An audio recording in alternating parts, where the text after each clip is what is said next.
हमारे बहुत पुराने समाजवादी नेता और नेताजी के बहुत पुराने साथी आज की अध्यक्षता कर रहे नेताजी के बहुत पुराने साथी न केवल वो समाजवादी साथी रहे हैं बल्कि अखाड़े में भी पहलवानी किए हैं। हमारे पूर्व चेयरमैन हामिद खां साहब और इस कार्यक्रम के आयोजक और आपके और हमारे इटावा के सांसद जिनके प्रयास से हम और आप लोग यहां पर मौजूद हुए हैं, जितेंद्र दोहरे जी, मंच पर उपस्थित पूर्व सांसद राम सिंह साखी जी, बहुत पुराने समाजवादी नेता राम सेवक यादव जी, सांसद देवेश साखी जी, सांसद आदित्य यादव, प्रदीप साखी बबलू जी, समाजवादी पार्टी के जिले के अध्यक्ष राघवेंद्र गौतम जी, हमारी पार्टी के विधायक भरतना से, विधायक दिव्यापुर प्रदीप यादव जी, विधायक विधुना रेखा वर्मा जी, अशोक यादव जी पूर्व मंत्री, अंशुल यादव जी जिला पंचायत अध्यक्ष, पार्टी के प्रदेश के सचिव गोपाल यादव जी, वीरू भदौरिया जी, आशीष राजपूत जी, सर्वेश गौतम जी, पार्टी के जिला अध्यक्ष औरैया, पूर्व मंत्री आदरणीय श्री कृष्ण यादव जी, लालजी शुक्ला जी, अनिल यादव जी, पल्लवी पाल जी, अनीता दिवाकर जी, मदन गौतम जी, मिथिलेश कटियार जी और बड़ी संख्या में संगठन के सभी पदाधिकारी और मंच पर बहुत सारे उपस्थित पार्टी के हमारे नेता, यहां पर कार्यक्रम में उपस्थित सभी हमारे किसान भाई, आदरणीय बुजुर्ग, बड़ी संख्या में नौजवान साथी, माताएं, बहनें और पत्रकार साथियों, मैं सबसे पहले सांसद जितेंद्र दोहरे जी और उनके सहयोगी साथियों को और समाजवादी पार्टी के कार्यकर्ताओं का बहुत बहुत धन्यवाद और आभार प्रकट करना चाहता हूं कि उन्होंने अपने ब्लॉक के परिसर में बाबा साहेब भीमराव अंबेडकर जी की प्रतिमा लगा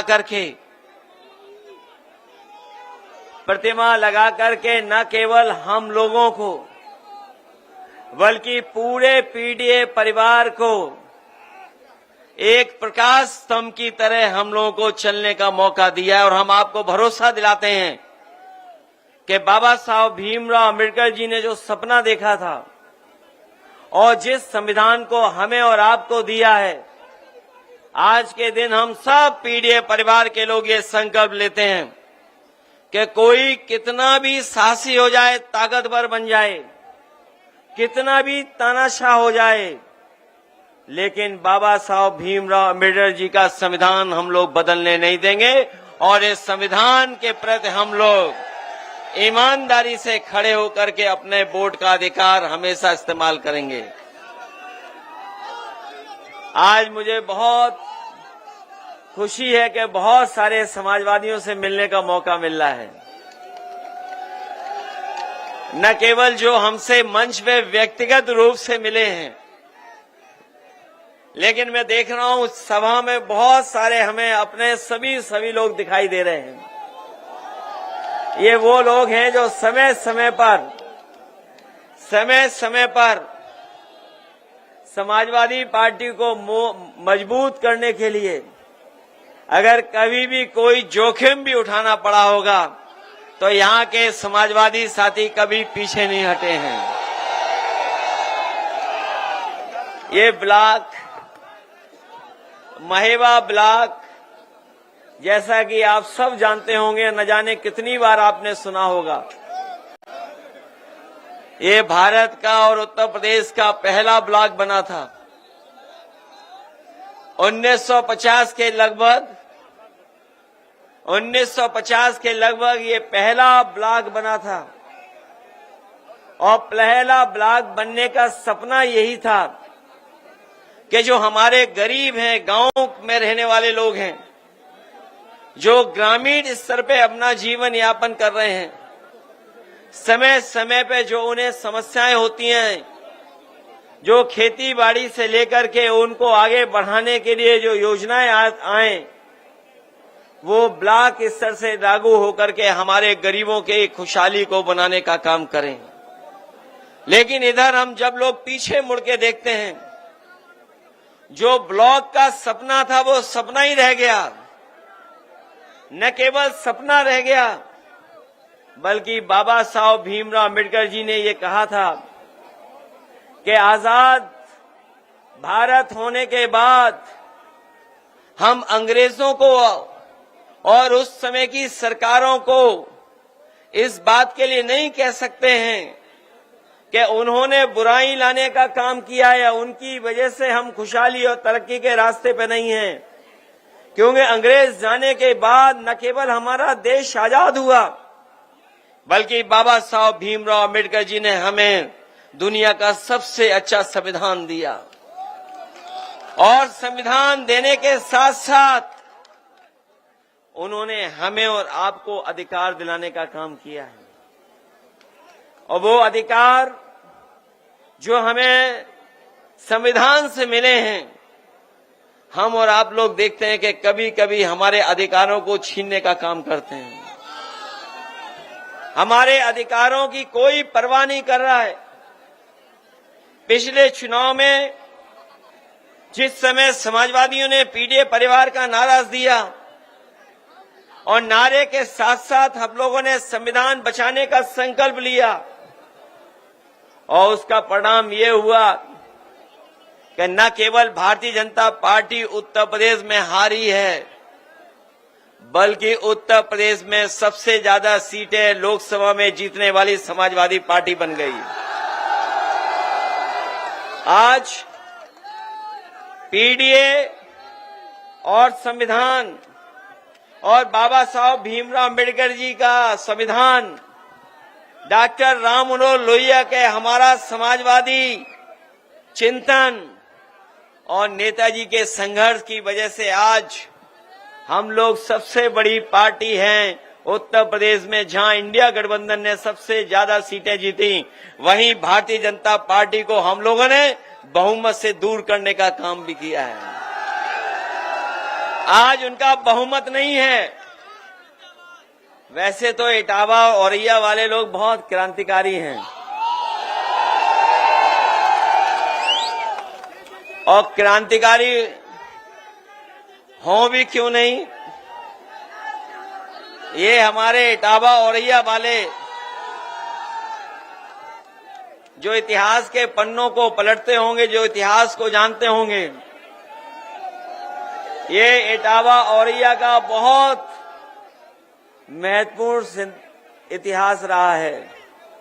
और यहाँ के लोग क्रांतिकारी क्यों न हो, जब चंबल बगल में बह रही हो और जहां हमें रिवाइंस देखने को मिलती हों, मुझे नहीं लगता है कि कहीं भी ऐसी बेहड़ होगी देश में जैसी बेहड़ हमारे आपके जिलों में है।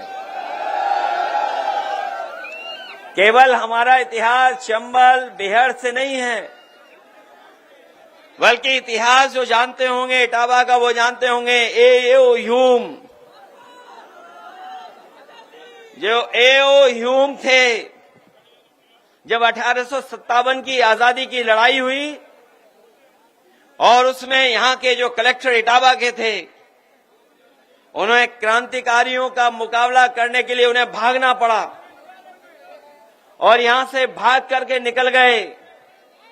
और इतिहास ये भी कहता है कि ए.ओ. ह्यूम जब 1857 की हमारी आजादी की लड़ाई थी, उसमें उसी तरह भागे थे जैसे एक बार कोई बाबा जी दिल्ली में भागे थे कपड़े पहन करके।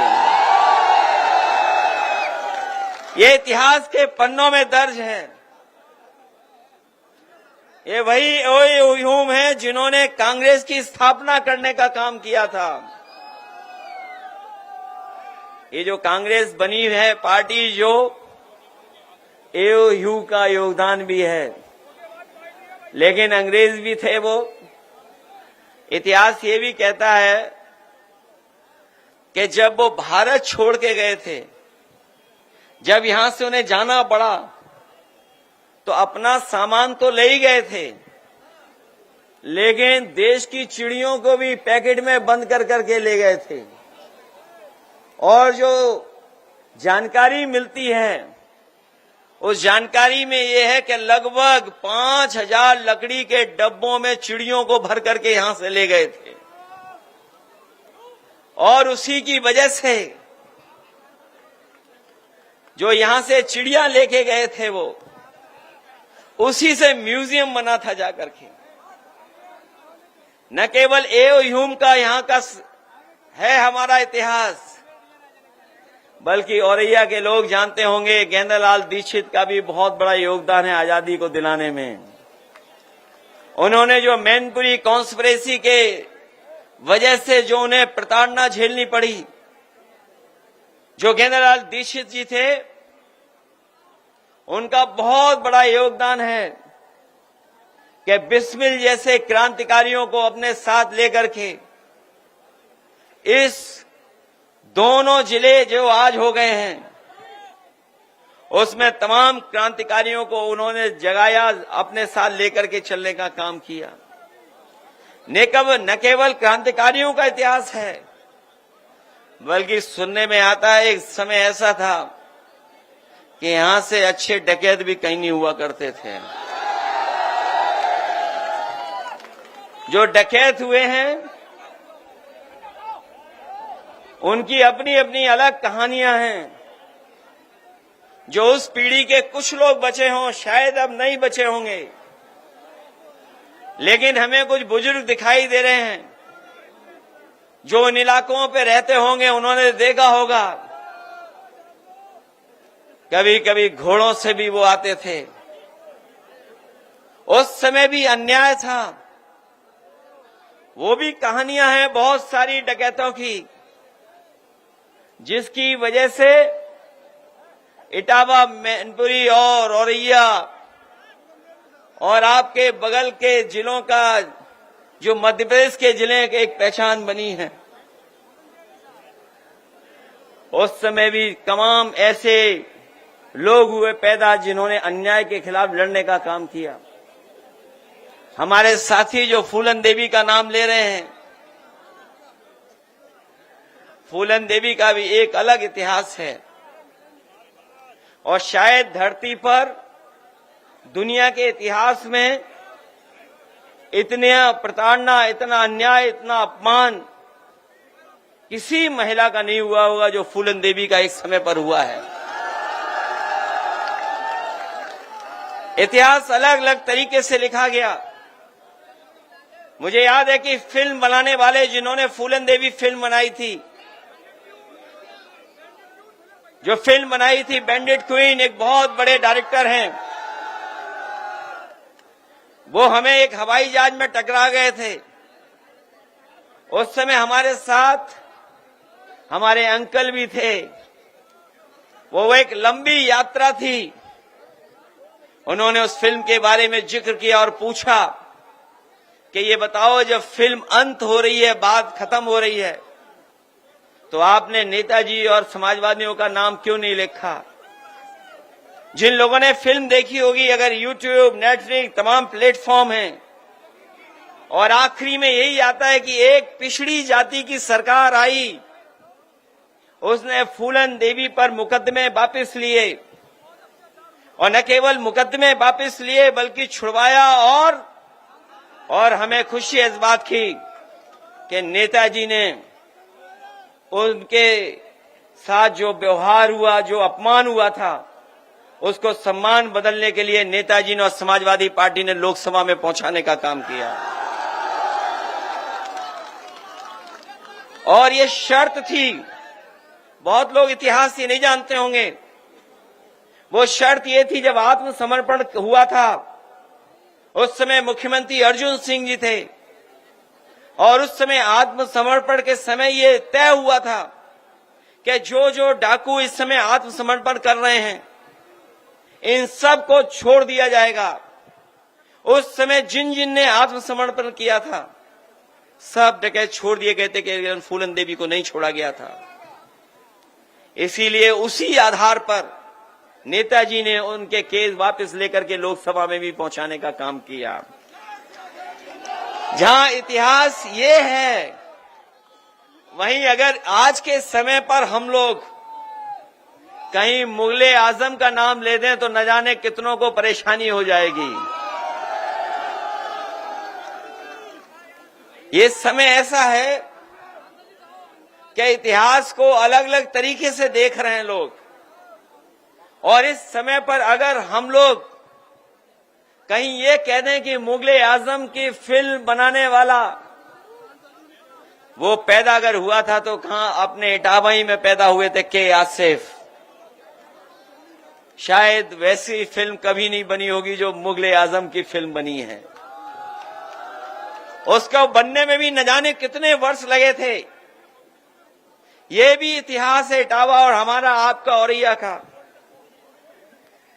जहां ये इतिहास है वहीं ये भी है कि बहुजन समाज पार्टी के संस्थापक को अगर लोकसभा में किसी ने पहुंचाया था तो यहीं के मतदाता खड़े हुए ने उन्होंने लोकसभा में पहुंचाने का काम किया था।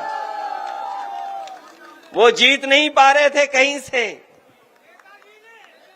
वो नहीं जीत पा रहे थे कहीं। वो राजनीतिक परिस्थितियां कैसी थी, हालांकि हमारे पूर्व सांसद आदरणीय राम सिंह साकी जी बैठे हैं, इनके सामने नहीं कहना चाहिए, लेकिन ये बात इतिहास में दर्ज है कि उस समय पर संस्थापक जी को, काशीराम जी को अगर जिताने का काम किसी ने किया था तो नेताजी और समाजवादी लोगों ने लोकसभा में पहुंचाया था।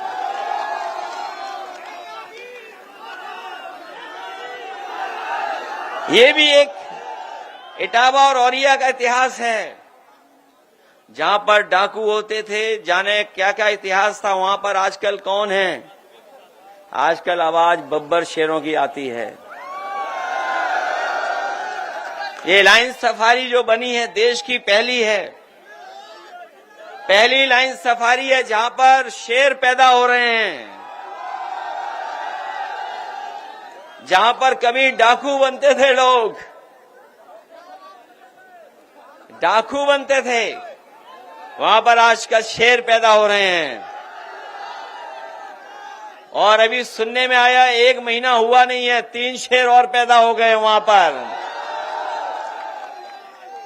जब गोरखपुर वालों को शेर चाहिए था, गोरखपुर वालों को शेर चाहिए था, तो हमारे पत्रकार साथी जानते होंगे शेरों को किसी ने खाना खिलाया तो इटावा वालों ने खाना खिलाया था। वही शेर गए हैं गोरखपुर। और वो गोरखपुर वाले ऐसे हैं कि वो शेर को खुले में नहीं रख सकते हैं। जो गोरखपुर वाले हैं वो शेर को खुले में नहीं रख पा रहे हैं, पिंजड़े में बंद कर रखा है। लेकिन हमारी इटावा की लाइन सफारी ऐसी है जहां पिंजड़ों में नहीं रखना है, शेरों को खुले में छोड़ना है। इसलिए एक ये भी इतिहास है। इसलिए मैं आप सबसे कहना चाहता हूं कि बाबा साहब भीमराव अंबेडकर जी की आज प्रतिमा लगा करके हम लोगों को उस विचारधारा से जोड़ करके हमारे सांसद और उनके साथियों ने बहुत बड़ा काम किया है। क्योंकि बाबा साहब भीमराव अंबेडकर जी का अगर इतिहास पढ़ते होंगे हम और आप, तो उनसे बड़ा स्कॉलर, उनसे बड़ा इकोनॉमिस्ट, उनसे बड़ा सोशल रिफॉर्मर, समाज सुधारक, अर्थशास्त्री और अधिवक्ता और इतना जानकार कोई नहीं रहा। इसीलिए वो संविधान सभा के अध्यक्ष बने। न केवल वो संविधान सभा के अध्यक्ष बने, जिस समय वो बने हैं इसीलिए बनाया गया था कि उनके बनने से सबसे अच्छा हमारा संविधान बनेगा। और उन्हीं का योगदान है कि आज हमें दुनिया का सबसे शानदार संविधान मिला है। वो संविधान इसलिए भी बनाने में कामयाब हुए क्योंकि उन्होंने जीवन भर भेदभाव देखा था, बचपन से लेकर के, और पूरी उम्र उन्होंने भेदभाव देखा। उनके बारे में जिन्होंने पढ़ा होगा वो जानते होंगे कि जब स्कूल की कक्षा में जाते थे उस समय भी उन्हें भेदभाव का सामना करना पड़ता था। अगर तालाब जहां पर जानवर पानी पी सकते थे वहां पर भी पानी अलाउ नहीं था, लेने नहीं जा सकते थे। इतना बड़ा भेदभाव था। और पढ़ाई से लेकर के समाज में और जगह भी उन्हें हर तरह का भेदभाव का सामना करना पड़ा। वो जो हजारों साल पुरानी बुराई जो हमारे समाज में है, याद रखना साथियों, आज भी खत्म नहीं हुई है। और इसलिए खत्म नहीं हुई है क्योंकि बुराई को बढ़ाने वाले लोग आज भी समाज में हैं। आपने देखा कि अगर कोई मंदिर चला गया तो मंदिर में जाने की आपको इजाजत नहीं थी। बहुत सारे मंदिरों में कोई घुस नहीं सकता था, और अगर घुस जाता था तो उसे सजा मिलती थी। न केवल सजा बल्कि दूसरी भावना से भी देखा जाता था। इस तरीके से आदमी को आदमी से इस तरह की घृणा करना दुनिया में कहीं नहीं देखा जाता है, केवल हमारे देश में देखा जाता है। मुझे याद है कि पिछले चुनाव में जब मैं एक मंदिर में गया और मंदिर के दर्शन कर करके जब हम लोग लौटे तो बाद में पता लगा कि भारतीय जनता पार्टी के लोगों ने उसे गंगा जल से मंदिर धुलवाया था मंदिर, जबकि वहां के पंडित जी मना कर रहे थे कि मत धोइए, ये कोई पहली बार नहीं आ रहे हैं। लेकिन भारतीय जनता पार्टी के लोगों ने मंदिर धोया। आपने अखबारों में खबरें भी पढ़ते होंगे कि एक जज साहब जब कुर्सी पर बैठे तो उन्होंने कुर्सी को गंगा जल से धुलवाया। इस तरह का भेदभाव आज भी हमें देखने को मिलता है। जिस मुख्यमंत्री आवास में न जाने कितने लोग रहे, जिस समय मायावती जी उस मुख्यमंत्री आवास में रहते थे, और जब मैं उस मुख्यमंत्री आवास में गया तो हम लोगों ने कभी गंगा जल से नहीं धुलवाया। लेकिन जब यही उत्तर प्रदेश के मुख्यमंत्री जो अपने आप स्टैम्प लगा करके योगी बन गए हैं, वो जब मुख्यमंत्री आवास में गए तो गंगा जल से मुख्यमंत्री आवास धुलाया गया था। ये भेदभाव आज भी है। मैं सोच सकता हूं, कल्पना कर सकता हूं कि अगर हम लोगों के साथ ऐसा व्यवहार हो सकता है तो और हमारे जितने बहुजन समाज के लोग हैं उनके साथ न जाने कैसा कैसा व्यवहार होता होगा। और वो हमें देखने को मिल रहा है। हमारा आरक्षण छीना जा रहा है, हम लोगों को कहीं आगे बढ़ने का मौका नहीं दिया रहा है। सरकारी स्कूल बंद किए जा रहे हैं, संस्थाओं में अपने लोग बैठा करके अपने लोगों का अपॉइंटमेंट किया जा रहा है। तो इस तरह का भेदभाव चल रहा है। और किसने किया था ये भेदभाव?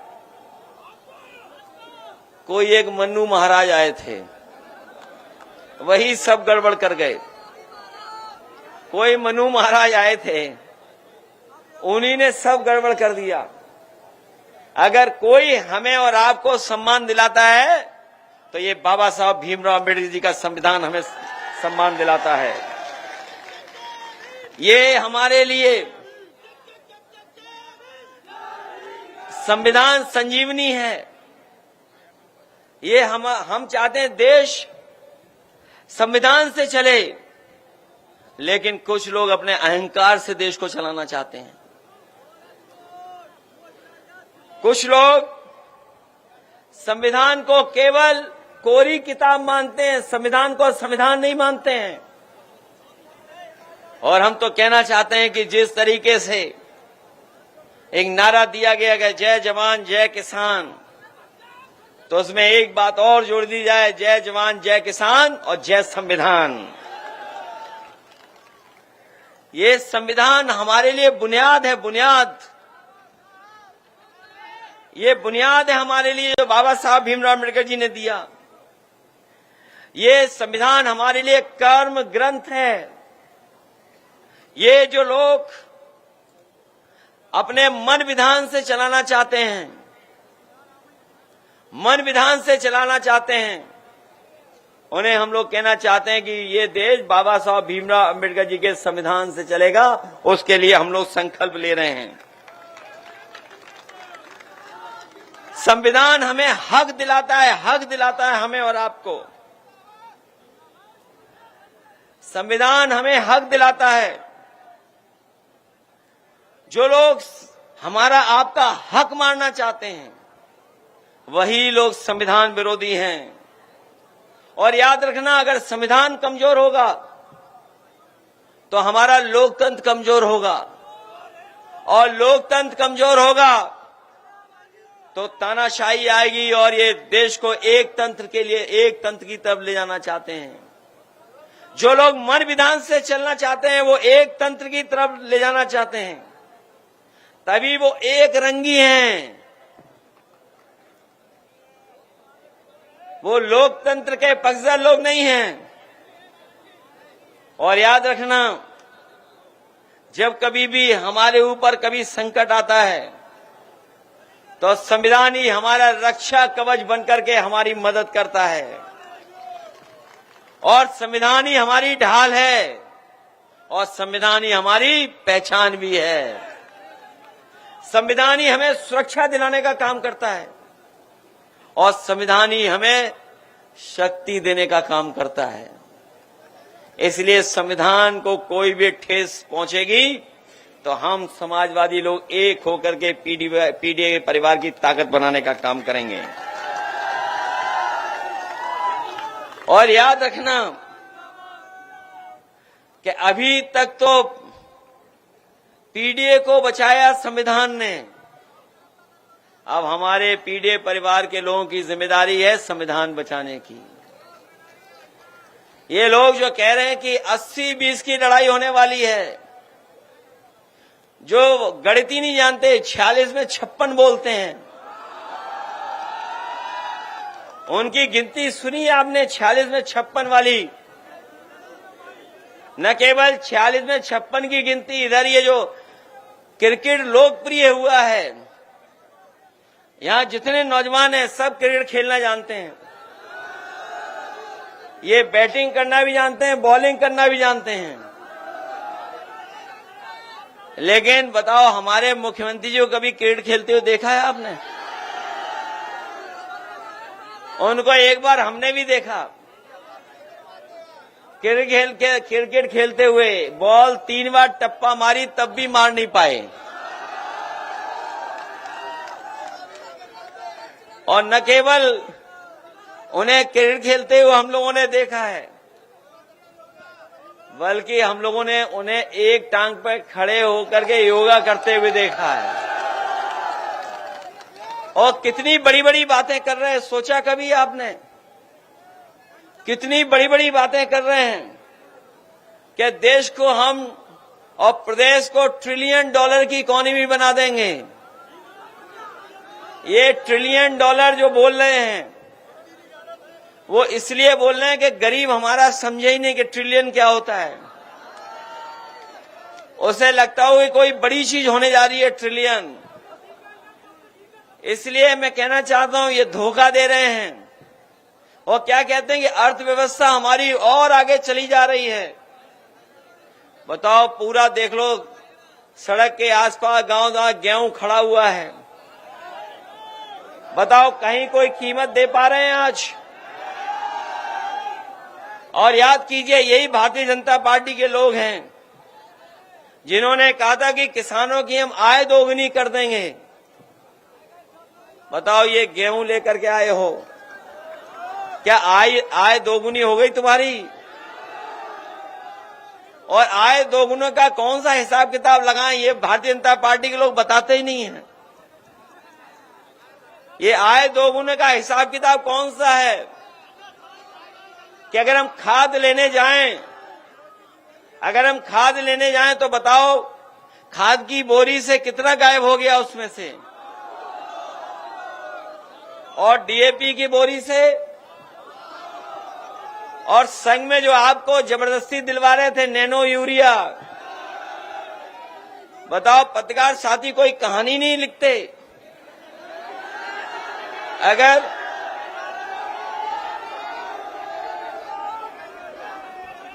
अगर सांड से गाड़ी टकरा जाए, अगर सांड कहीं टकरा जाए तो इनके लिए खबर है, लेकिन नैनो यूरिया किसी काम नहीं आ रही, वो खबर ही नहीं है इनको। बताओ किसान भाइयों, नैनो यूरिया खरीदवा दी आपसे कि नहीं खरीदवाई इन्होंने? और ये तो महेवा है, यहां तो बहुत पढ़े लिखे बुद्धिजीवी लोग रहते होंगे। बताओ नैनो यूरिया से कौन सा खेती को लाभ हो रहा है? कोई लाभ हो रहा तो बता दो हमें। और सुनने में आ रहा है कि जिस तरीके से उद्योगपति भारत का पैसा लेके भाग गए, वैसे ये नैनो यूरिया बनाने वाले साइंटिस्ट भी भारत छोड़ के भाग गए हैं। बताओ कीटनाशक दवाइयां महंगी हो गई, डीजल पेट्रोल महंगा हो गया, और गैस का सिलेंडर जो फ्री मिलना था वो बताओ कहां मिल रहा है?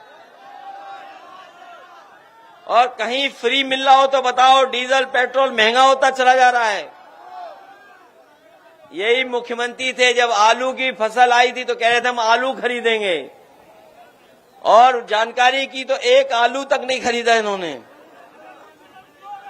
अगर कोई एक आलू खरीदा हो तो बताए सरकार और भारतीय जनता पार्टी के लोग। इसलिए इनकी गलती नहीं, मीडिया वालों की। ये मीडिया वाले भी परेशान हैं। जब से कोरोना आया और इनका वेतन कम हुआ, तब से इनका वेतन ही नहीं बढ़ा। और नहीं मानते, हम जब चले जाएं तो इनसे अलग से पूछ लेना। और जो हमारे मुख्यमंत्री जी कहते थे कि 40 लाख करोड़ रुपया हम लेकर के आए निवेश में, याद होगा बड़े बड़े आयोजन हुए थे जिसमें बड़े बड़े उद्योगपति आए थे लखनऊ में। इस सरकार ने बड़े बड़े उद्योगपति बुलाए और कारखाना लगाने के लिए उद्योगपतियों से मिलकर के करार किए, और जब करार हो गए दोनों, तो उसके बाद बोला कि हम 40 लाख करोड़ उत्तर प्रदेश की अर्थव्यवस्था में लगाने का काम करेंगे। कहा कि हम कारखाने लगवाएंगे, उद्योग लगवाएंगे। और आज जब पीछे मुड़कर के इनसे पूछते हैं कि बताओ कितने कारखाने लगे हैं, कितने उद्योग लगे हैं, तो इन पे कोई है ही नहीं उद्योग कारखाना लगा हुआ।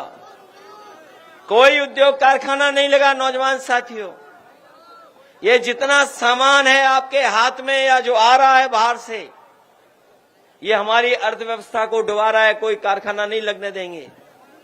ये बीजेपी वाले पहले तो अमेरिका से समझौता करते थे, इन्होंने उससे ज्यादा चीन से समझौता कर लिया।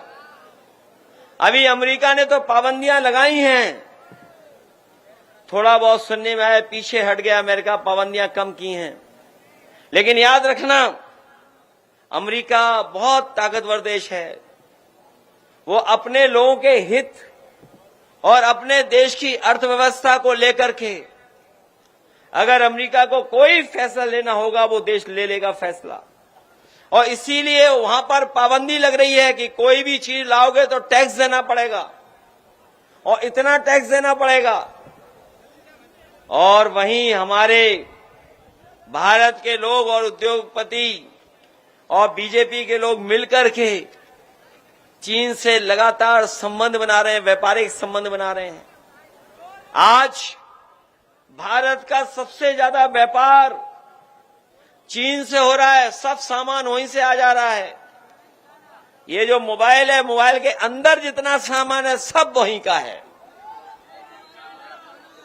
और केवल यही नहीं, बहुत सी चीजें। इसलिए आज के दौर में हम लोगों को क्या रास्ता चुनना है, ये तय करना है। रास्ता क्या हो हमारा, आपका। उद्योग कैसे लगे, कारखाने कैसे लगे, हमारे किसान जो गांव में है उसके पैदावार की सही कीमत कैसे मिले। बताओ हमारे किसान भाइयों, जितने लोकसभा में कानून पास हुए हैं, अगर कोई कानून आपके लिए बना हो तो बता दो हमें। अभी अभी जो कानून पास किया है, अभी अभी जो कानून पास हुआ है, बताओ उससे हमारे किसान भाइयों के गेहूं को कौन सा फायदा होने जा रहा है। बताओ, कोई फायदा हो रहा तो बताओ उस कानून से। अरे जिनको जमीन चाहिए वो आए चंबल और हिना के पास, जितनी जमीन चाहो तो ले लो यहां पर आकर के। बताओ है जमीन या कि नहीं है। बताइए, जमीन पे नजर है इनकी, दुकान मकान घर पे नजर है बीजेपी वालों की। और हमें और आपके बीच में खाई पैदा हो जाए, हमारे आपके बीच में दूरियां हो जाएं, ये दूरियां बढ़ाने वाले कानून ला रहे हैं। याद रखना साथियों, ये नाकाम लोग हैं, काम नहीं कर पा रहे हैं। इन्होंने हमारे नौजवानों को बेरोजगार बना दिया, इन्हें नौकरी नहीं दी, इन्हें कोई नौकरी नहीं दी।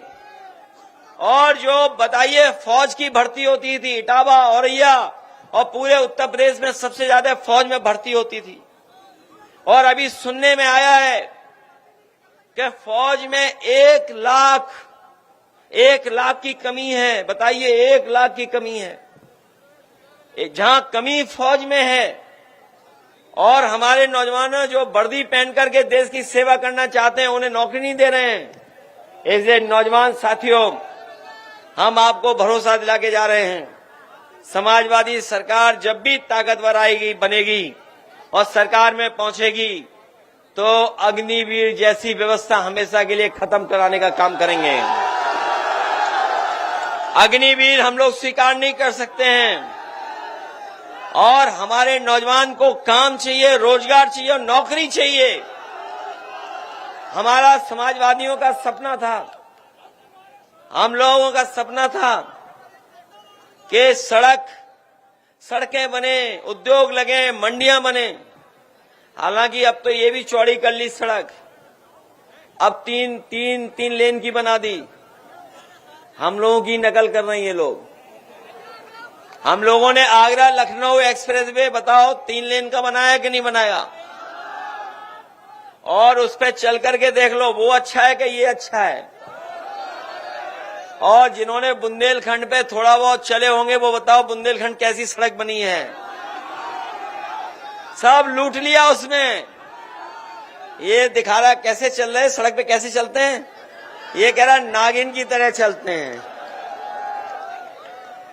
सोचिए आप, कैसा बुंदेलखंड। और मुख्यमंत्री जी कह रहे हैं कोई भ्रष्टाचार नहीं हुआ। याद रखना, जिस दिन से सड़क का उद्घाटन हुआ उसी दिन से मेंटेनेंस हो रहा उस पे। और पूर्वांचल भी हम लोगों की बनाई हुई है। देश के प्रधानमंत्री जो हवाई जहाज लेकर के उतरे थे सड़क पर, वो किसी और की देन नहीं थी, वो समाजवादियों की देन थी। समाजवादी पार्टी ने ऐसा एक्सप्रेसवे बनवाया कि उसमें समय पड़ने पे हवाई जहाज उतार दो। और याद होगा आपको, जिस समय आगरा लखनऊ एक्सप्रेसवे का उद्घाटन किया था, नेताजी वहां पर मौजूद थे, उनके जन्मदिन पर हम लोगों ने उद्घाटन किया था। और एयरफोर्स के सबसे बेहतरीन हवाई जहाज जो थे सुकोई, मिराज, उनको सड़क पे उतारने का काम समाजवादी लोगों ने किया था। याद है कि नहीं याद है। और वो सड़क इसलिए बना रहे थे, उसके आसपास मंडियां बने और मंडियां बना करके हम अपने किसानों को कीमत दिलवा दें। मैं आज भी किसान भाइयों से कह के जा रहा हूं कि जब भी समाजवादियों की सरकार बनेगी हम अपने किसानों की पैदावार का मुनाफा ज्यादा दिलाएंगे, जिससे उनके जीवन में खुशहाली आने का काम करे। आय कैसे बढ़े? सोचो, आपसे गेहूं खरीद लिया, मुझे सुनने में आया है, मैंने जानकारी की है कि पूरा मध्य प्रदेश का गेहूं और ज्यादातर उत्तर प्रदेश का गेहूं बड़ी बड़ी कंपनियों ने खरीद लिया है, बड़े बड़े फ्लोर मिल मालिकों ने खरीद लिया। आपने किसान भाइयों को ने तो आड़तियों को दे दिया होगा। हो सकता है आड़तियां आपके पास आए हों, जिससे नुकसान आपका ज्यादा ना हो, बारदाना वगैरह का खर्चा न करना पड़े। इसलिए आड़तिया आपसे लेके चला गया गेहूं और वो जाकर के बड़े बड़े उद्योगपतियों को पहुंचा रहा है या आटा वाले मिल वालों को पहुंचा रहा है।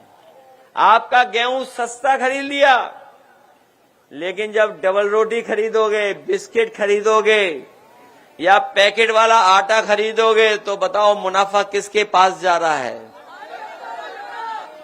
आटा किसान का और मुनाफा बड़े लोगों का।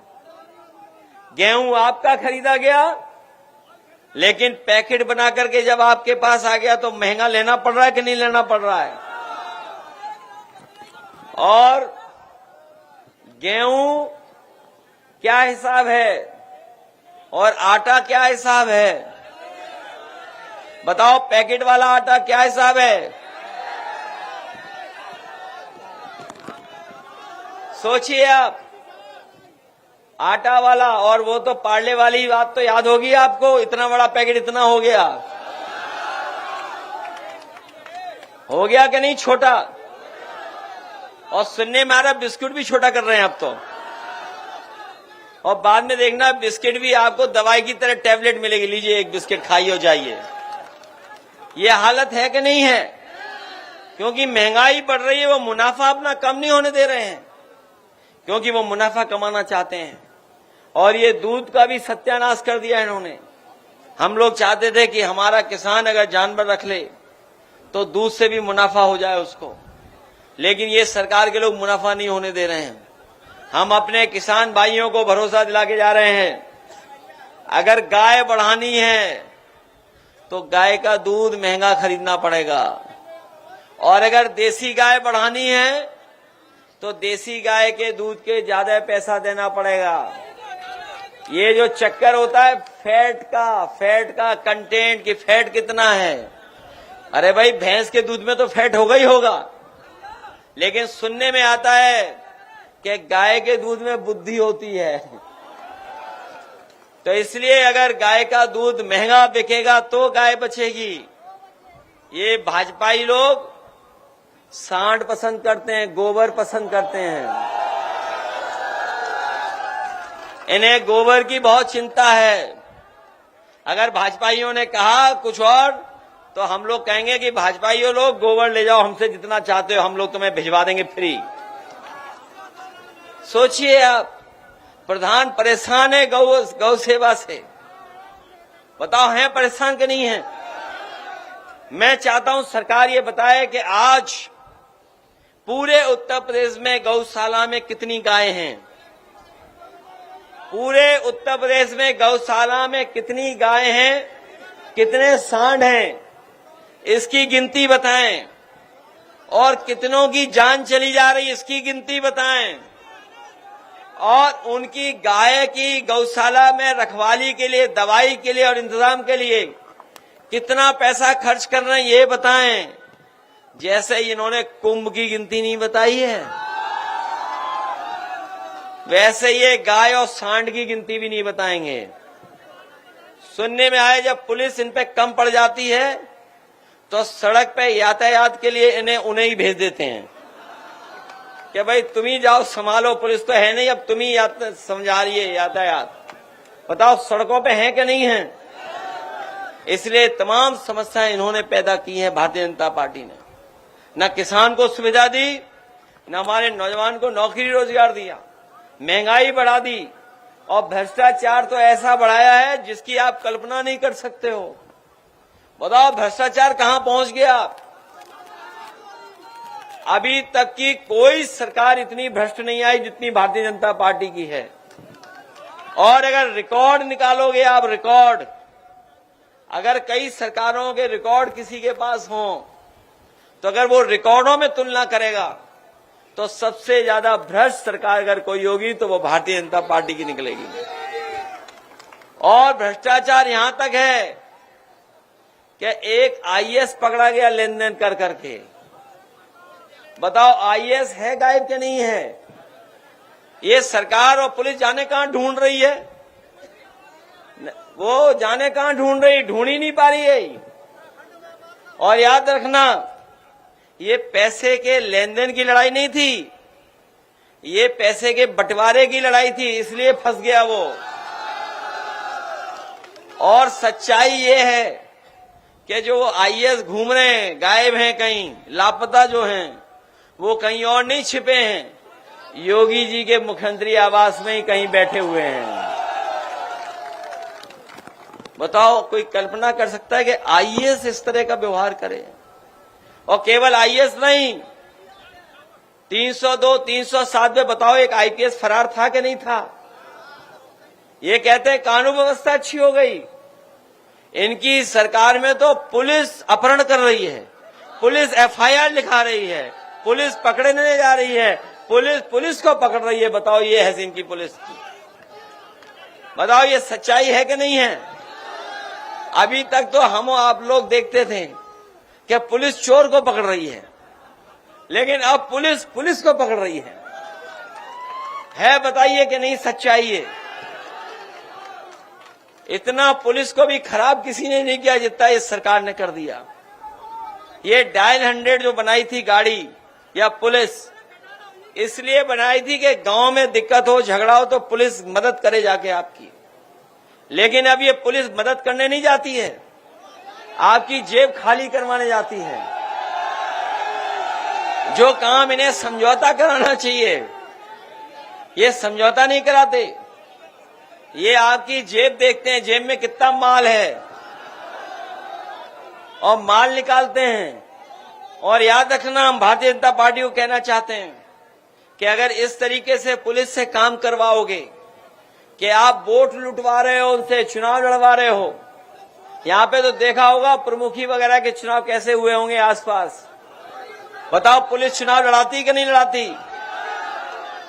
तो जब पुलिस से वोट पड़वाओगे, पुलिस से ये काम करवाओगे, तो पुलिस भी तो बेईमानी करेगी, फिर कैसे रोक लोगे आप? और उसी का परिणाम है कि आज पुलिस पे भी उंगलियां उठ रही हैं और इतनी गंभीर शिकायतें आ रही जिसकी आप कल्पना नहीं कर सकते हो। ये तो अस्पताल तो सब खराब कर दिए। आज मैंने एक तस्वीर देखी कि एक सांड बीमार हो गया तो इलाज कराने के लिए अस्पताल पहुंच गया। अभी आज सोचो, अस्पताल में सांड पहुंच रहे हैं। ये है इनकी सरकार। और बताओ, अस्पताल में कहीं इलाज हो रहा किसी का? किसी गरीब का इलाज नहीं हो रहा। और ये कोरोना पे जो हमें कहते थे वैक्सीन, बताओ अब हार्ट अटैक हो रहे हैं ज्यादा कि नहीं हो रहे हैं? न केवल हार्ट अटैक बढ़ गए हैं, बल्कि सुनने में आ रहा है कैंसर भी बहुत बढ़ता चला जा रहा है। बड़े पैमाने पे कैंसर हो गया है। नेताजी और हम लोगों ने कैंसर का अस्पताल बनवाया था लखनऊ में, 1000 करोड़ का। और वो इसलिए बनवाया था समाजवादी पार्टी ने कि अगर वो अस्पताल बन जाएगा तो हमारे गरीब को अगर इलाज की जरूरत पड़ेगी तो गरीब आएगा, उसको फ्री इलाज मिलेगा, एक भी पैसा नहीं देना पड़ेगा। ये इंतजाम समाजवादी पार्टी कर रही थी। उस अस्पताल को शुरू ही नहीं करने दे रहे हैं, बर्बाद कर दिया। सैफई का भी यूनिवर्सिटी थी, वो भी बर्बाद कर दी। और जिला अस्पताल वो तो भगवान भरोसे चल रहे हैं। जैसे एम्बुलेंस जो चल रही है, वैसे ही अस्पताल चल रहे हैं। फोन मिलाओ, एम्बुलेंस आएगी कि नहीं आएगी पता ही नहीं है। हम अपने गरीबों को कह के जा रहे हैं, समाजवादी सरकार बनेगी तो एम्बुलेंस की संख्या बढ़ा करके और अस्पतालों का इलाज अच्छा इंतजाम कर करके आपके गांव पे 15 या 20 मिनट में एम्बुलेंस पहुंचाने का काम करेंगे। जिससे आपका इलाज अच्छा हो जाए, किसी की जान नहीं जाए, किसी का पैसा खर्च नहीं हो।